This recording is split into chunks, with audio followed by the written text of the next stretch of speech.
tell me when. Okay, gave me a thumbs up. I assume that means yes. All right.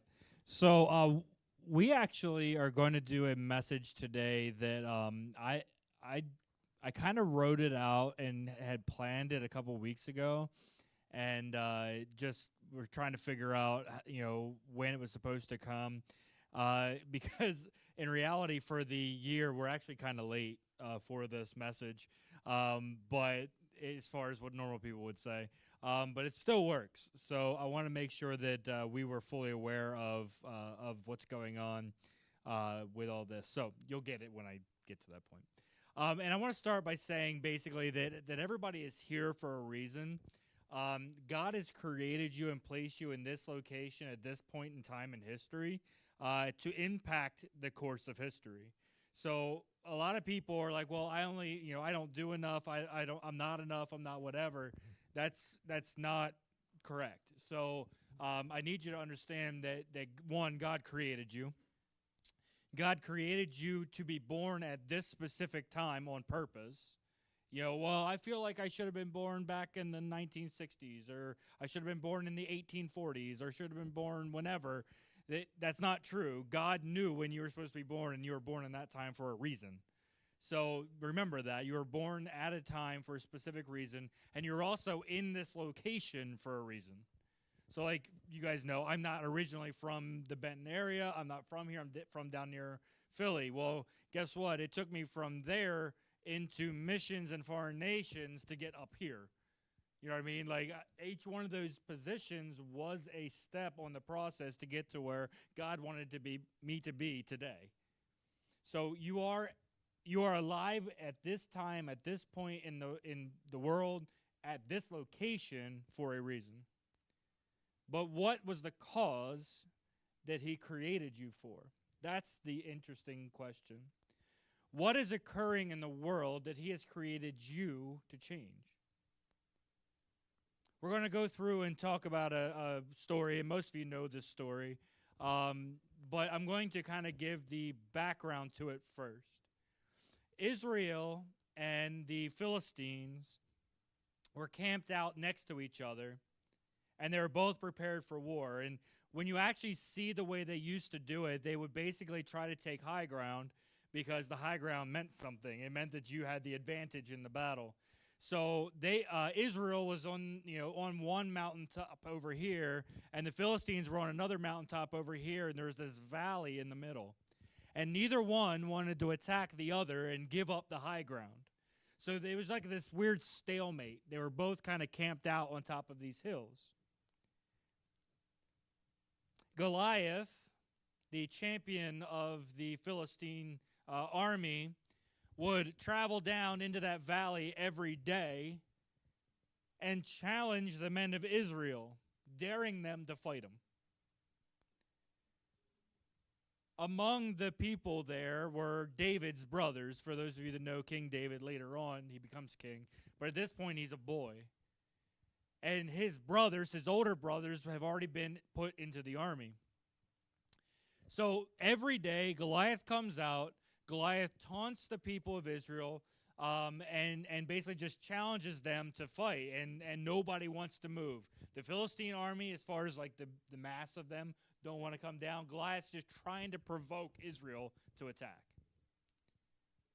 So we're going to look at 1 Samuel 17, starting in verse 17, to see what happens. Then Jesse, David's father, said to his son David, "Take now for your brothers an ephah of this dried grain and these 10 loaves, and run to your brothers at the camp." So Jesse's telling his son David, hey, I'm going to give you some food. Go take it to your brothers. And carry these 10 cheeses to the captain of their 1,000, and see how your brothers fare, and bring back news of them. All right, so Jesse wanted to know how his sons were doing in the battle. He wanted to make sure, one, they were probably still alive, but also that they were well. So he said, hey, go take them food and take some cheese for the captain as well, just so that we're honoring their captain as well. Verse 19, now Saul and they Now Saul and they and all the men of Israel were in the valley of Elah fighting with the Philistines. That's that valley I was telling you about. So David rose early in the morning, left the sheep with a keeper, and took the things and went as Jesse had commanded him. And he came to the camp as the army was going out to fight and shouting for the battle. So this is verse 20. Basically what happens is they would all camp like on the top of their hills, their top of their respective hills, and they would start to come down and they would kind of camp out, halfway down the hills on both sides and start yelling at each other. It was a Cold War just in that version. You know what I mean? Like, we're just going to keep yelling at each other, daring each other to do something, saying insults to each other, hoping it provokes somebody to come down and attack. Well, it never occurred. Again, Goliath would come down every now and then, and he'd actually come down into the valley and challenge him, and it never actually happened. Verse 21, for Israel and the Philistines had drawn up in a battle array, army against army. And David left his supplies in the hands of the supply keeper, ran to the army, and came and greeted his brothers. So he brought all the food, like his father said, left it in the charge of the supply person, and then went to go find his brothers. Then, as he talked with him, there was the champion, Goliath, the Philistine of Gath, Goliath by name, coming up from the armies of the Philistines, and he spoke according to the same words. In other words, he was defying the armies of Israel. So David heard him, and all the men of Israel, when they saw the man, fled from him and were dreadfully afraid. Now, we all know Goliath was a giant. We know that. There have been people that I've heard that basically said that David was not small either. People assume that David, at this point in his life, is probably around 6 feet tall. Saul, who we'll find out later on, David couldn't fit into his armor. People think that he was like a boy of like 6. He was probably like a boy of like 18-ish. But Saul, it wasn't necessarily that David couldn't fit into Saul's armor. If you actually read the account, David says, I'm not going to wear armor that I have not tested. In other words, I don't want to put something on that I haven't tried to fight in. So I would rather not do it. So it wasn't that he couldn't fit into it, which is what we always see in the dramatizations, a little 6-year-old drowning in somebody's armor. Like, that's not actually what's going on. They actually believe that Saul was probably about 6.5, 7 feet tall, and then Goliath is probably well over 9. So was he a giant? Yes, but we're not talking about a 2-foot person going against a 9-foot person. It's a lot closer than a lot of people think. So, okay, anyway, continuing on. What verse was I on? 24? All right. So they were all dreadfully afraid. Verse 25. So the men of Israel said, have you seen this man who has come up? Surely he has come up to defy Israel. Again, Goliath. And it shall be that the man who kills him, the king will enrich with great riches, will give him his daughter, and give his father's house exemption from taxes in Israel. Now, hold on. Let me make sure that you get this. There is basically a bounty put on Goliath's head. And that bounty is if you defeat Goliath, if you kill Goliath, you will be rich. I'll make sure that you have all the wealth in the world. I will give you my daughter as a bride, and I will make your entire household, your family, tax-free for the rest of their life. That's a pretty good bounty to put on this guy, right?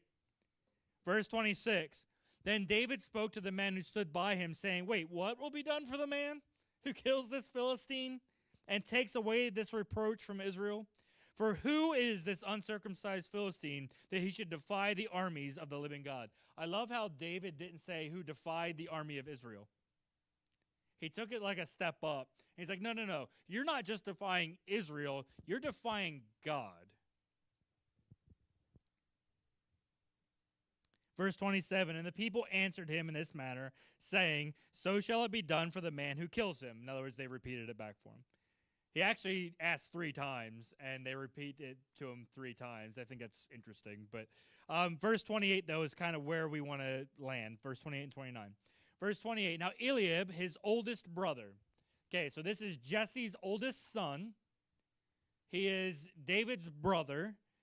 he's part of the military, he's part of the army. His oldest brother heard when he spoke to the men, and Eliab's anger was aroused against David. And he said, "Why did you come down here? And with whom have you left those few sheep in the wilderness? I know your pride and the insolence of your heart, for you have come down to see the battle." All right. Eliab is mad that David is talking to the men and asking him about, wait, what's going to happen? What's going to happen for the guy that kills this giant? And Eliab is so mad that he basically tries to insult David. I don't know if you caught it. This is actually an insult. A shepherd was like the lowest of the low. When you were a shepherd, it was because you were like a stain on society. There's actually people that believe that David, and it's very likely, that David was actually an illegitimate son. He was likely the son of Jesse and a harlot. And basically, that they made a big deal in several verses about saying that he was redheaded, that he wasn't like his brothers, that he was kind of ignored by his father, but the only love of his mother. Like they bring this out and basically say that this man, that David, the one we all know, was an illegitimate son, and this is one of the reasons why Eliab is like, you're not even a part of us. Like, why are you here? If you remember later on when he goes to become king, his father doesn't even bring him in because he's not a son. You know what I mean? He is a son of Jesse, but not of the mother. So he didn't even count him when he brought in all his kids. So Eliab is so angry that he goes after David and says, "Why have you come down here?" And here's the insult. "And with whom have you left those few sheep?" He's saying, not only are you a shepherd, the lowest of the low, but you're a bad shepherd because you only have a few sheep. I know your pride. How many people have ever had somebody come up to them and say, "I know how proud you can be," or "I know how proud you are," and you're like, "I'm not trying to be proud." "I know your pride and the insolence of your heart. You have come down to see the battle." And David said, "What have I done now? Is there not a cause?" So for some reason, I don't know why, there's a lot of verses, a lot of translations that change this. And they change it to, "What have I done now? Can I even speak?" Or "I'm just asking a question," or something of that nature. Like, that's all it's saying. The actual language is what it's saying here in the New King James, which is why I used it. Is there not a cause? You have Goliath standing here defying the armies of God, and none of you that are trained for this are going to handle it? Is there not a cause? The king is giving you everything as incentive to go do it. Is there not a cause? The irony of this whole thing later on is that David, I'm sure you know, David and Goliath, David comes down and kills him. I told you about the armor thing, but there's another part to that that's interesting. Why would Saul even arm David in his armor? It was probably because it should have been Saul that was fighting the battle. It should have been Saul. Remember, back then, the king or whatever, their primary job was to lead the army. So in this camp right here on top of their hill is likely Saul, the king, in charge of that army. And he's not fighting either. In fact, he tries to dress David up to look like him, as though that was going to make a difference. And David, ironically enough, like I said, his reason was, I haven't tested this, but David said, "No, I'm not wearing this armor," and basically destroys any hope that Saul's going to get away with this, that it was him that killed him. But is there not a cause? That right there is something that is so important in all of our lives. Like I said at the beginning, we're all here for a reason. We all have a purpose. I couldn't tell you how many times I've actually used that sentence in the last year. Even in the job that I'm doing now, when I'm talking with kids, I keep reminding them, you have a purpose. If you're in school, maybe your purpose is just to be here and learn something. But you have a purpose, so you need to find out what that is and do it, whatever that looks like. There's always a cause for your life. There are many causes around the planet, but one that impacts the most amount of people is the issue of life. In the Declaration of Independence, we unanimously declared that we have a God-given right that governments are created to protect. Right? That's literally what it says in the Declaration. Right? We have God-given rights that are supposed to be protected. And the very first God-given right, the very first inalienable right that is listed is life. That among these are life, liberty, and the pursuit of happiness. The first one that we mention is life. Many people think that the pro-life versus pro-death debate, I don't know how better to say that, the pro-life versus pro-death debate is a new idea, that this is something that's been around since like the 1950s or 60s or something. It's not even close to being true. It actually was around in the colonial time. I don't know if you know this, but it actually did exist then. There was a pro-death movement, an abortion movement in the 1700s. In fact, it made a man named James Wilson. I've mentioned him to you guys before, years ago. But James Wilson is a founding father. He's one of the signers of, I don't remember the Declaration or the Constitution. I know he signed at least one of them. But he also was a Supreme Court justice under Washington. So one of the first Supreme Court justices that George Washington picked was this man named James Wilson. He also is one of the authors of a lot of the law books that the people, the lawyers and the judges and stuff from back then would use as like their textbooks. So in those, he actually said this line that I want to make sure that you hear. I want you to remember that as I read this, that this is not from today, okay? He said this: with consistency, beautiful and undeviating, human life from its commencement to its close is protected by the common law. In the contemplation of law, life begins when the infant is first able to stir in the womb. By the law, life is protected, not only from immediate destruction, but from every degree of actual violence, and in some cases, from every degree of danger. That is a quote from his law books. He's saying that life begins at the moment that life is able to first stir in the womb. Now, I want you to know that back then, by the way, this was in 1790 that he wrote this. Again, not in the 2000s, not in the 1900s, not in the 1800s, 1790. We didn't even have a Bill of Rights yet in 1790. Just so you know, Bill of Rights was 1791. So we didn't have a Bill of Rights yet, and already Wilson is making it known that life begins at conception. I want you also to notice that he said that life begins at the first stirring, right? There's a reason they use that term. The first stirring was how the women in that point of time knew that they were pregnant. They couldn't go to the store and buy a pregnancy test. They didn't have the understanding, like even of people in like the 50s and 60s where they would kill a rabbit and do different things and try to find out if they're pregnant or not. They didn't have that yet either. They only knew they were pregnant when they stopped bleeding and when they felt something move. And they're like, oh, I must be pregnant.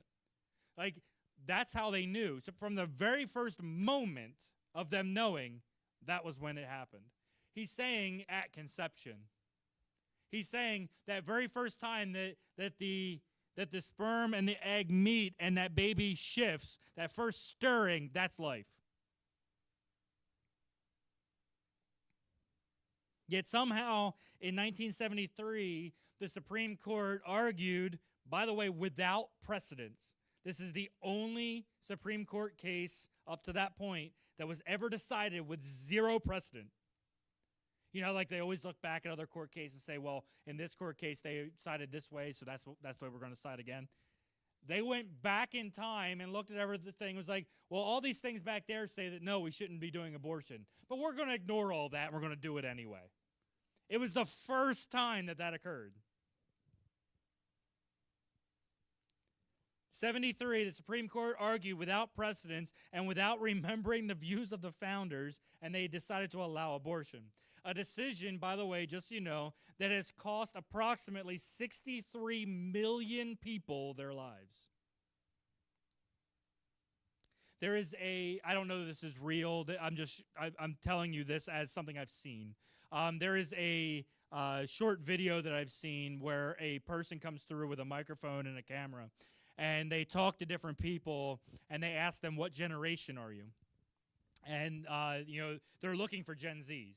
So they're going around, and they're basically my kid's age. And they go and talk to them, and they put a microphone in their face, and they're like, hey, what generation are you? And they say, oh, we're from Gen Z. And they say, oh, did you know that a third of Gen Z people are already dead? They've already died. A third of their generation has already died.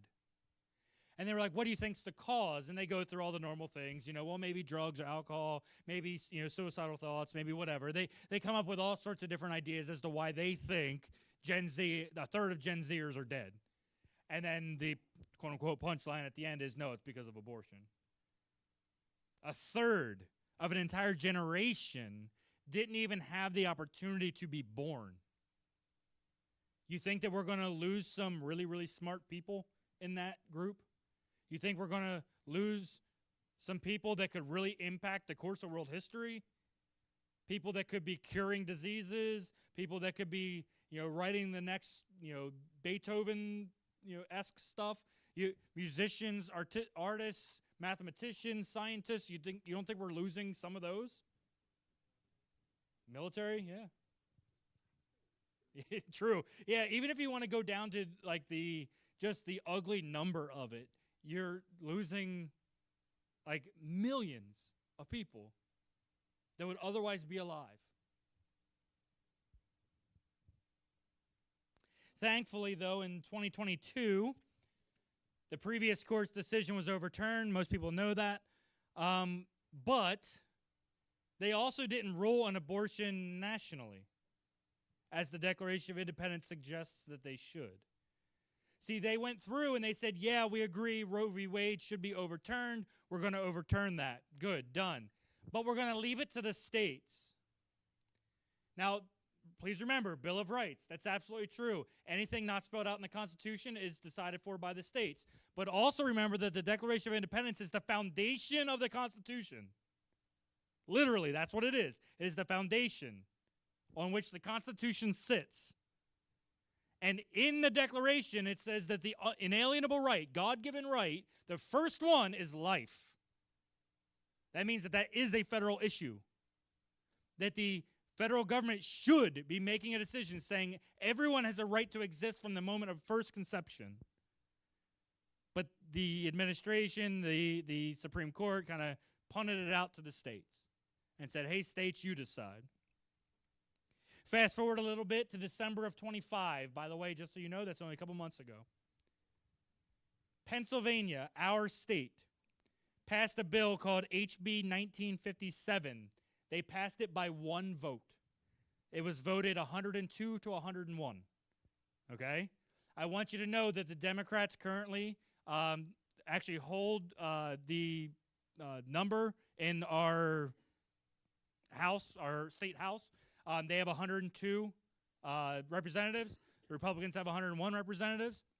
I want you to know that 2 Democrats voted against this ruling, which means that in order to still pass, 2 Republicans had to vote in favor of it. And that's what happened. Okay?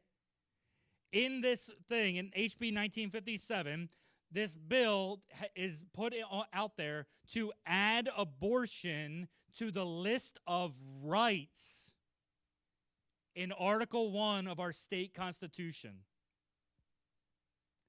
They're voting and have already passed through the House that Article 1 of our state constitution will include abortion among our rights, like our right to bear arms and our freedom of speech and stuff like that.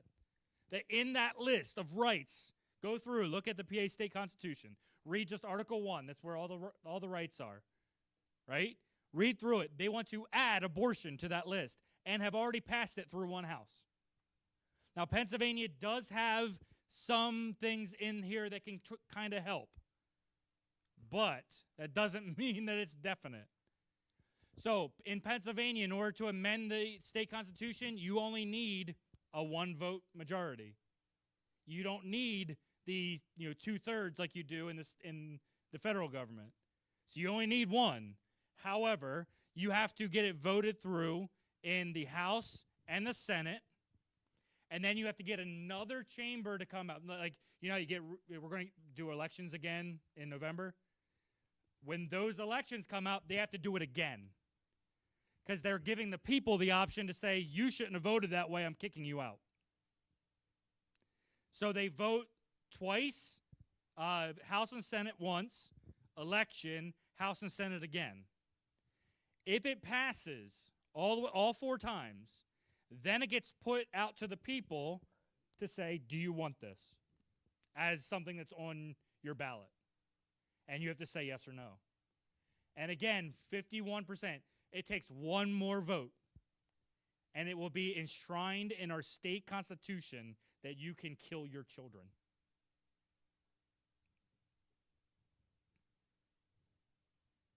I'm telling you that right there, that is bad. That we have already passed step 1 of that process. But there's another bill. This one has not been voted on yet, but it's HB 2110. And this one says that not only are we going to allow abortions, but we're going to make the taxpayers pay for it. They're saying that all those abortions that are going to happen because of what we just did, all of them are going to be taxpayer funded.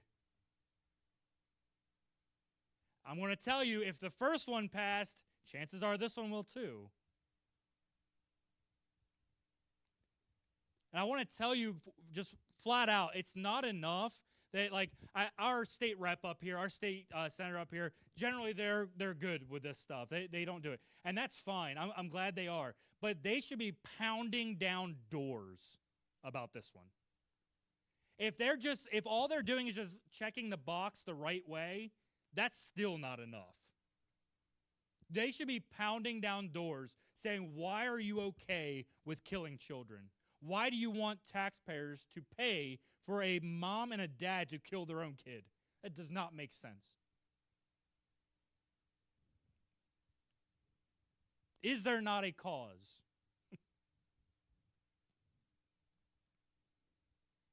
I do want to say that it's obvious here that killing children, infanticide, however you want to say it, is wrong and it needs to be stopped. That's 100% true. But I also want you to remember that our actual battle is not against these people. That these people, there's something with them. They're being possessed. They're being oppressed. They're being swayed in ways that they should not be. And a lot of that is because they don't have Jesus. And I want to remind you of that. Ephesians 6, we'll go ahead and put that up. Ephesians 6, starting at verse 10, says, finally, be strong in the Lord and in his great power. Put on the full armor of God so that you can fight against the devil's evil tricks. If you're not a believer, can you put on God's armor? No. So you're going to be susceptible to all the enemy's tricks.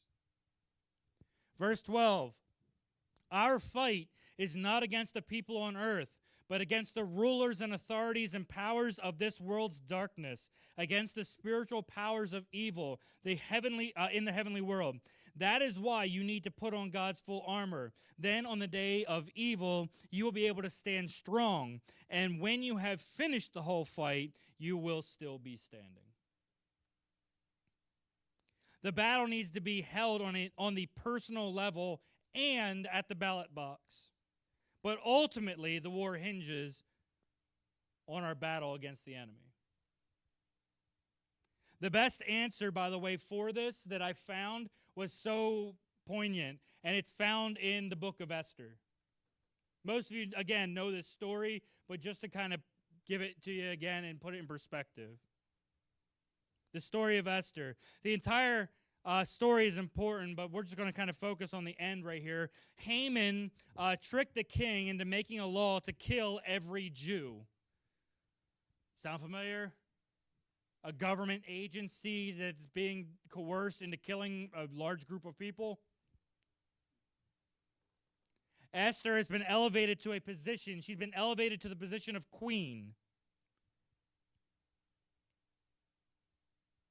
in order to save the lives of countless people.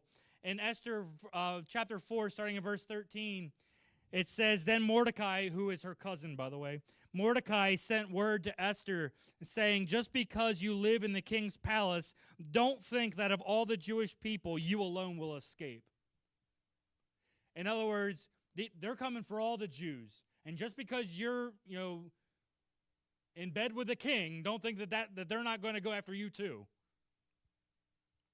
If you keep quiet at this time, verse 14, someone else will help and save the Jewish people, but you and your father's family will all die. Who knows, you may have been chosen queen for such a time as this. You have been elevated to this position for this time. You see, Esther was hesitant to approach the king because it could mean her death. Esther had not seen the king for a long time. He had not asked her to come to him for a long time. And if anybody were to just approach the king while he's sitting on his throne, if the king had a golden scepter, if the king held out the golden scepter, it would spare their life. But if they approached the king and he did not hold it out, they would be killed before they could get there. It was like, no, don't kill him. And that's what Mordecai is asking Esther to do. Approach the king and hope and pray that he holds that scepter out. Because if you don't, you're going to die anyway. Because they're coming for all the Jews. But maybe you have been promoted to queen for this moment. For this cause.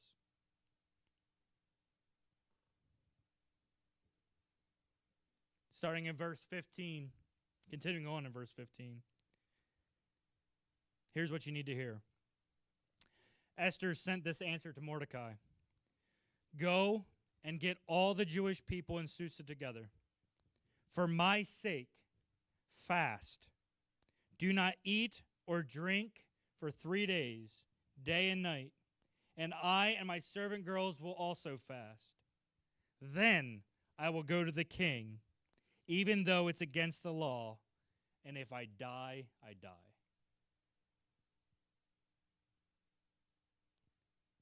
Think of the cause in that moment of the entirety of the Jewish people relying on the two groups of people, all the Jews in Susa and Esther and her servant girls, fasting and praying and saying, God, I don't know what's going on, but I need to approach the king now, and I need your favor.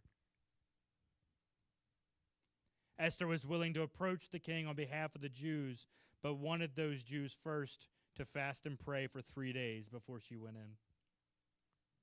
As David said in 1 Samuel, is there not a cause? I think the murder of 63 million people is a cause. As Mordecai said to Esther, in Esther, perhaps you were born for such a time as this. We need to fast and pray for our government. I agree with that. But we also need to get involved. I don't know about you. I'm tired of the left versus right nonsense that goes back and forth. People talk to me all the time. They're like, well, you're a Republican, you're whatever. They kind of throw tags on me, and I kind of laugh because I think they both are awful. Just being honest. I don't like any political parties. I'm in the George Washington camp. I think political parties were the downfall of the nation.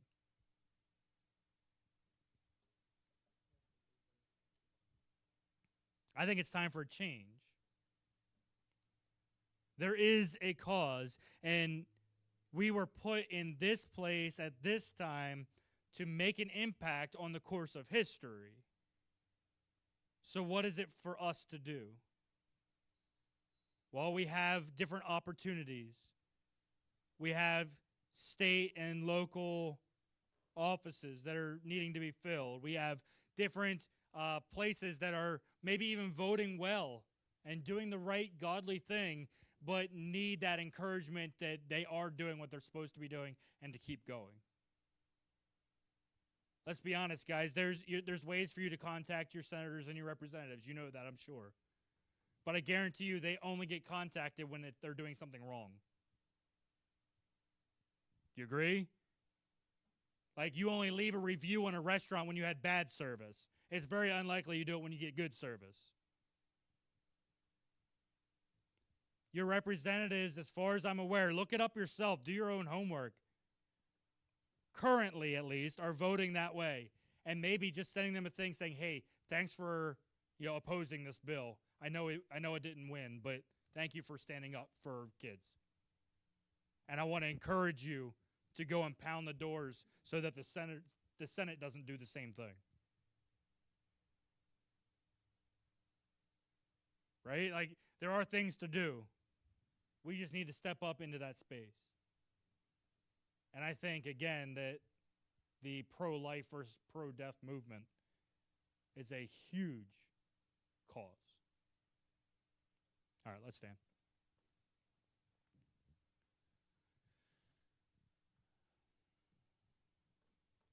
Lord, thank you for your word. Thank you for the cause that you have placed on our hearts. Lord, life, everything about you is about life. The Bible says that you are the way, the truth, and the life. That you abhor the shedding of innocent blood.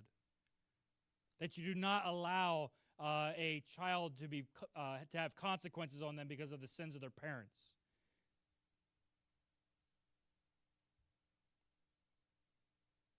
Lord, you say that all life is precious, that you have knitted us all together in the womb of the mother, and that every person has a purpose and a part of you inside of them. If that's not a cause to stand for, I don't know what is. So Lord, help us. Talk to us now. Help us and gear us up for this cause and show us what it is that we can do to help.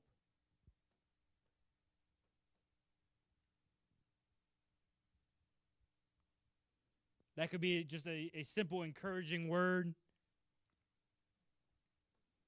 That could be an email to a political representative. That could be standing up and trying to run for office themselves.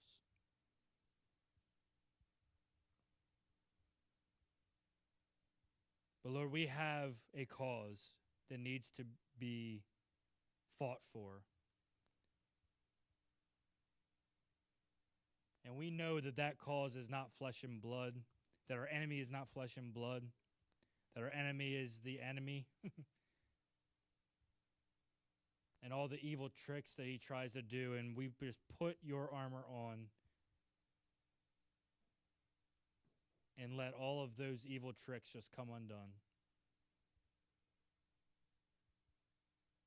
Lord, we thank you for this, Lord, and we just pray and we ask for a life-giving resolution to this entire issue.